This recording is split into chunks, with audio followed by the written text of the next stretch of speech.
मैं सुबोध कुमार मिश्रा, हास्य रेखा भाग 8 में आपका स्वागत है। पिछला वीडियो में मैंने बताया था कि चंद्र पर्वत से जो भाग्य रेखा शनि पर्वत की ओर जाती है, अगर वो चंद्र पर्वत की स्थिति अगर अच्छी है तो ये आपके जीवन में सकारात्मक प्रभाव पड़ेगा। अगर चंद्र पर्वत की स्थिति अच्छी नहीं है तो ये आपके जीवन में नकारात्मक प्रभाव पड़ेगा। चंद्रमा मन, जल और माता तीनों का कारक है। आप ये कैसे पता लगाएंगे कि हमारी चंद्रमा की स्थिति अच्छी नहीं है? चंद्रमा का क्षेत्र ये है,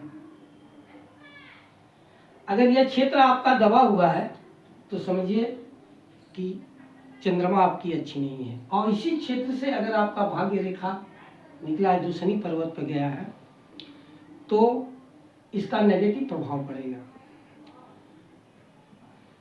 अब आप इस चीज का कैसे पता लगाएंगे कि आपका चंद्रमा अच्छा नहीं है? इसके लिए आपको अपनी माँ का स्थिति देखना पड़ेगा। माँ का अगर तबीयत बराबर खराब होता है, किसी तरह का अगर वो स्वस्थ नहीं रहती है तो समझिए आपका चंद्रमा ठीक नहीं है। दूसरा, अगर चंद्रमा जो है उसका जल तत्व पर नियंत्रण है, इसलिए चंद्रमा की स्थिति अगर आपकी अच्छी नहीं है तो आपके शरीर में कफ संबंधी रोग हो सकता है, श्वास संबंधी रोग हो सकता है, धड़कन बढ़ सकती है।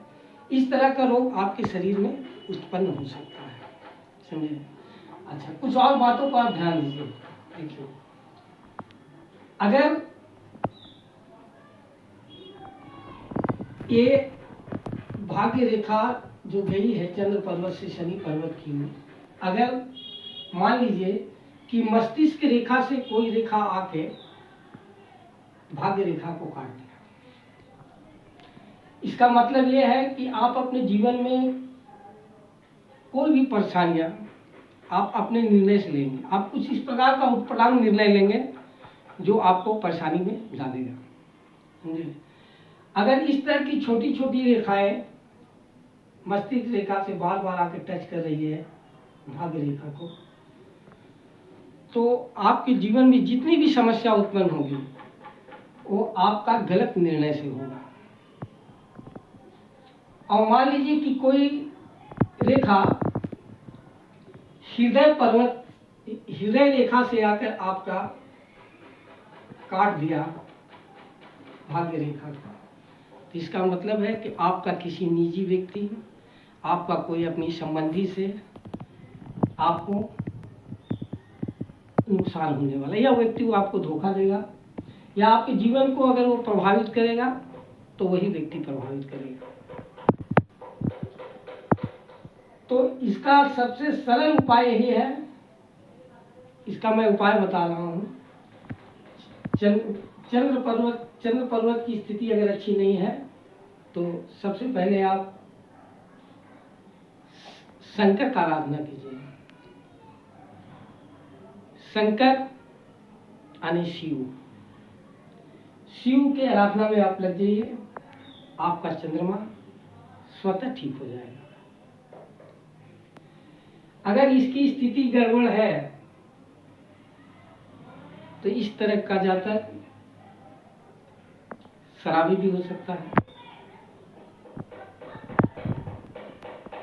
माने उसका निर्णय हमेशा गलत दिशा की ओर जा सकता है।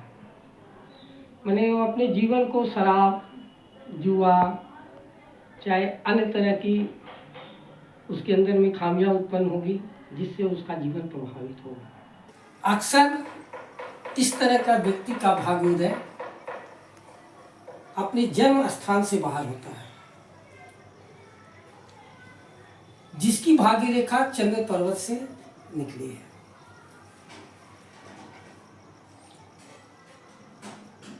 और ऐसा व्यक्ति का व्यापार भी बाहर ही होता है। मैंने पहले ही बता दिया कि चंद्रमा का जल तत्व पे नियंत्रण है। इस तरह का व्यक्ति अगर शराब संबंधी भी बिजनेस करता है तो अच्छा उसका प्रभाव पड़ेगा। पेट्रोल से संबंधित, तरल पदार्थ से संबंधित, तेल से संबंधित अगर वह बिजनेस करता है तो उसके जीवन में अच्छा प्रभाव पड़ता है।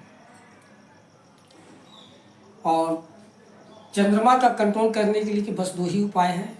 एक माता का सेवा कीजिए और दूसरा भगवान शिव का आराधना कीजिए। आपका चंद्रमा स्वतः अपने आप ठीक हो जाएगा। यह वीडियो आपको कैसा लगा? अगर यह वीडियो आपको अच्छा लगे तो लाइक कीजिए, शेयर कीजिए और सब्सक्राइब जरूर कीजिए।